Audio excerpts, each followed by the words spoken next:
Alors en général, quand je mets mon bonnet, c'est que faut que j'aille chez le coiffeur parce que c'est débile.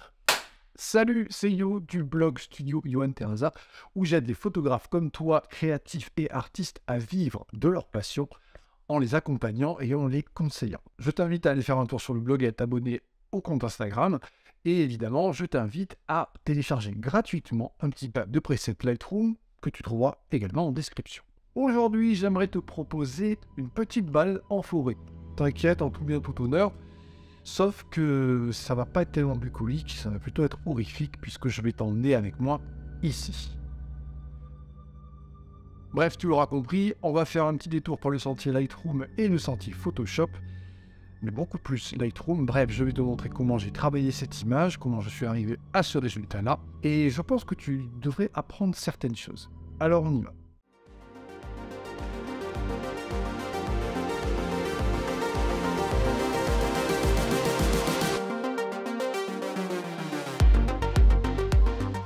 Nous voilà donc, non pas dans Lightroom, mais dans Photoshop. Pourquoi dans Photoshop? Parce que je vais faire ce qu'on appelle un blending. Je vais mélanger deux images pour obtenir une image au final.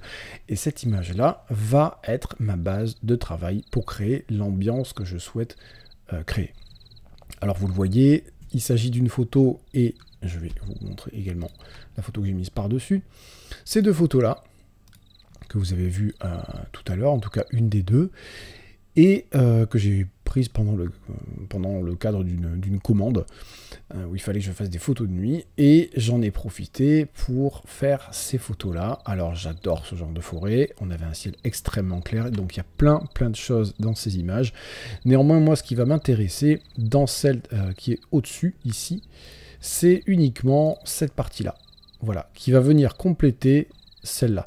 Pourquoi je garde celle-là comme photo de base? Parce que j'adore en fait l'attitude du personnage, elle me plaît, il ressort bien, bon c'est moi, hein, mais peu importe, ça aurait pu être n'importe qui, et en fait le côté menaçant qu'il y a sur le côté va être amplifié par donc la création, le fait que je vais aller chercher l'image, dans l'image de base, la lumière qui était ici. Du coup, on va la faire gentiment apparaître, on va aller un peu plus dans les détails après, voilà, et on va surtout faire attention à ne pas manger les parties qui sont intéressantes sur l'image de base, justement, ici, voilà, la lumière qui va donner un contour et de la texture à cette branche, y compris ici, donc on va essayer de ne pas taper dedans.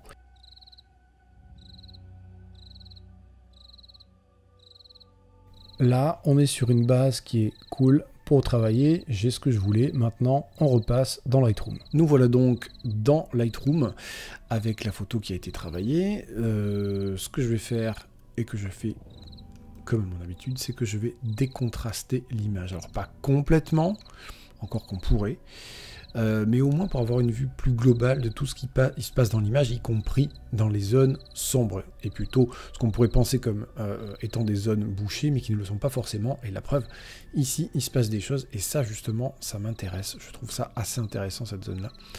Donc, je vous encourage, comme je l'avais déjà dit d'ailleurs dans une vidéo, à décontraster vos images, quand vous êtes en fichier RAW, là, en l'occurrence, je suis en fichier TIFF, puisque ça sort de Photoshop. Et voilà, ça vous permet de vous rendre compte pleinement de toute la matière qui se trouve dans vos photos et que vous pourriez travailler. Alors, on va maintenant enlever un peu de clarté. Voilà. Vous voyez qu'ici il y a des zones cramées, ça j'y reviendrai plus tard. Je vais quand même augmenter un petit peu mes hautes lumières. Relever mon seuil. Faire ce qu'on appelle une courbe en S. Alors elle est très peu marquée hein, pour moi. A noter que tous les réglages que je fais, rien n'est immuable. Il y a plein de réglages sur lesquels je vais revenir pour arriver à l'équilibre que je souhaite obtenir au final. Hein. D'ailleurs, j'ai même pas commencé par augmenter un petit peu ma balance des blancs. Alors pas trop, à peine, voilà. Le color grading, ça j'y viendrai en dernier. Je vais augmenter un peu ma netteté. Très légèrement, et je vais pas la mettre partout parce que c'est pas la peine. C'est pas une image qui est forcément bruitée, Miliso, il y a peu de bruit, mais plus on va travailler dessus, plus on va créer quand même du bruit, sachant que vous allez voir qu'il y a un autre passage derrière dans Photoshop où je vais travailler plus en profondeur. En général, je touche très peu au rouge primaire, surtout sur ce genre d'image. Je préfère travailler sur les verts et les bleus. Voilà, quelque chose qui me plaît assez. Je vais relever encore un petit peu mes seuils. Je vais également travailler maintenant dans cette zone-là, comme je vous ai dit tout à l'heure. Moi, là, ce qui me plaît assez, c'est voilà, ce que l'on arrive à voir. Alors, je vais mettre quand même un contour progressif assez fort. Alors là, évidemment, ça a une incidence sur ce qui est derrière. Donc, c'est très simple. Je vais soustraire au pinceau. Et je vais enlever la zone du dégradé radial qui a une incidence derrière. Voilà, tout simplement. Et maintenant, ça n'en a plus. Voilà, c'est pas grand-chose, mais ça me plaît. Alors, maintenant, on va s'occuper de ça.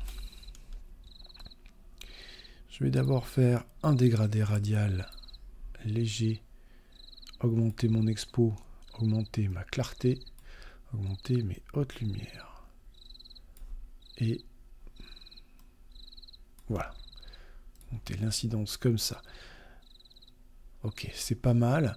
Ici, on va faire à peu près la même chose.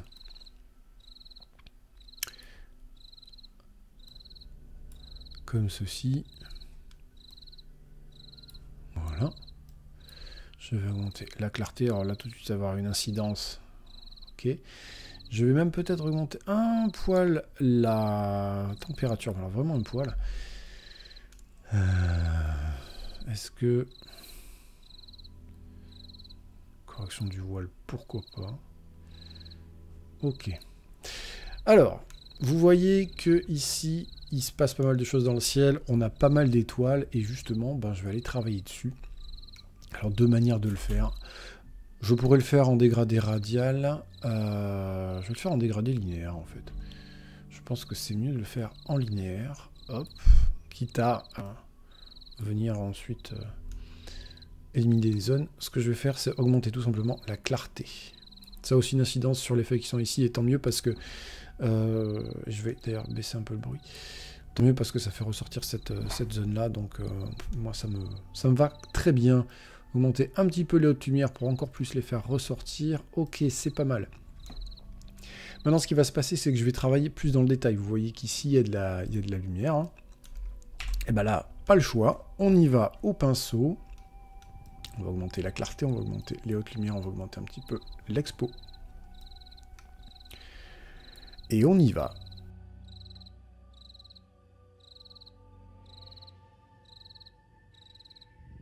Alors maintenant, on va aller taper dans le color grading. Le color grading, c'est mon outil favori parce que c'est celui qui permet de travailler vraiment les ambiances avec justement les teintes et pas seulement, puisqu'on va pouvoir travailler la fusion et la balance entre les teintes, mais c'est pas l'objectif de cette vidéo.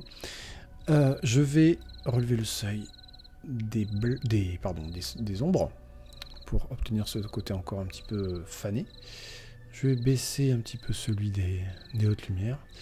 Alors, l'incidence des hautes lumières sur cette photo, elle est quand même assez négligeable. C'est-à-dire qu'évidemment, si je fais ça, oui, certes, il y a une différence, mais il faut vraiment forcer pour le faire, et je trouve pas que ce soit très délicat. Donc, on verra tout à l'heure si ça, en fonction d'autres réglages, ça a une meilleure incidence, mais quoi qu'il en soit, pour l'instant, ce qui va en avoir une vraiment, c'est ici. C'est pas parce que vous pouvez le faire qu'il faut le faire, hein, je précise.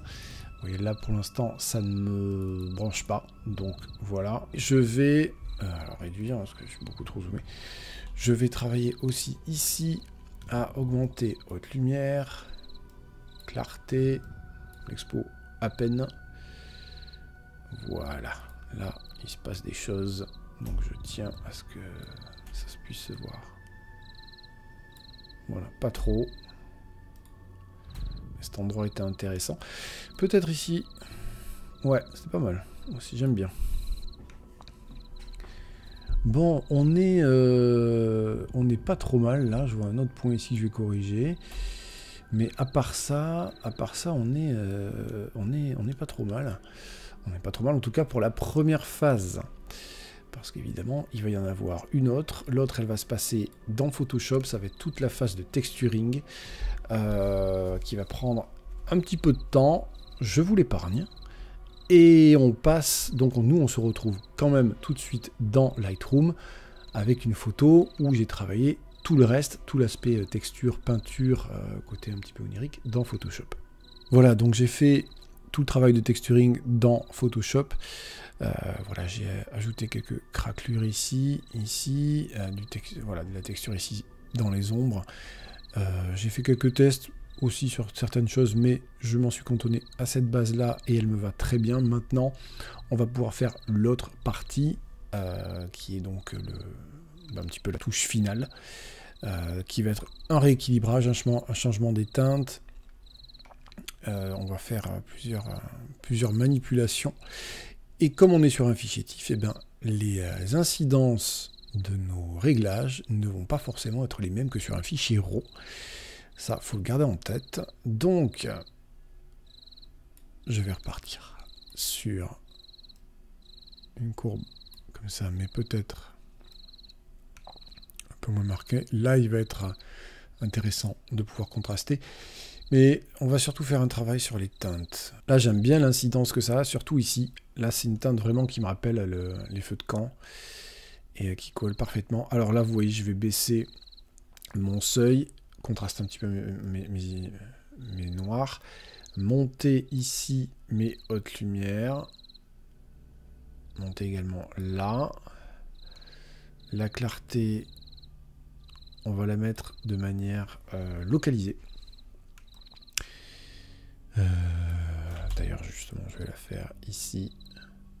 Je préfère la gérer de manière localisée parce que on n'est pas. Il y a des zones qui ne méritent pas, qui n'ont pas besoin d'avoir de la clarté, et quand on va appliquer la clarté, ça risque des fois de, en fait, de saloper l'image, quoi, tout simplement. Et c'est dommage.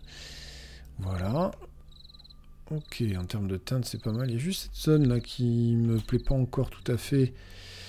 D'un point de vue de la teinte, et néanmoins je vais aussi relever un petit peu l'exposition, pas trop. Amener un petit peu de clarté également. Dans le ciel, je vais remettre une couche, hein, si je puis dire, avec un gros contour progressif, en montant un peu mon expo, mais pas trop, et en mettant texture, je sais pas. Clarté, un petit peu des deux en fait, mais légèrement, pas trop. Et vous voyez qu'on récupère pas mal d'étoiles. Donc ça, c'est plutôt chouette. Et maintenant, je vais faire un vignettage maison. C'est-à-dire que ici, je vais, avec le dégradé radial, baisser. Mais pas trop, parce qu'en fait, on va perdre le côté texture là que j'ai créé dans Photoshop. Et ce serait quand même dommage. Je vais même contraster un petit peu l'image. Voilà. Là, on a un truc qui est plutôt cool. Alors, je vais jouer un petit peu sur la balance des blancs, voir ce que ça nous donne. Alors, des fois, enfin très souvent, hein, d'ailleurs, sur ce genre d'image, les réglages, c'est vraiment avec parcimonie. C'est pour ça que je vous engage à travailler avec un écran qui est calibré. C'est réellement plus safe, hein. Eh ben écoutez, l'ambiance de cette image me plaît, je m'y retrouve, je retrouve les influences que j'ai, l'univers que j'ai souhaité avoir dans cette photo-là, ce côté onirique, ce côté horrifique, ce côté un petit peu romantique aussi, et très pictural. Voilà, écoutez, on va s'arrêter là.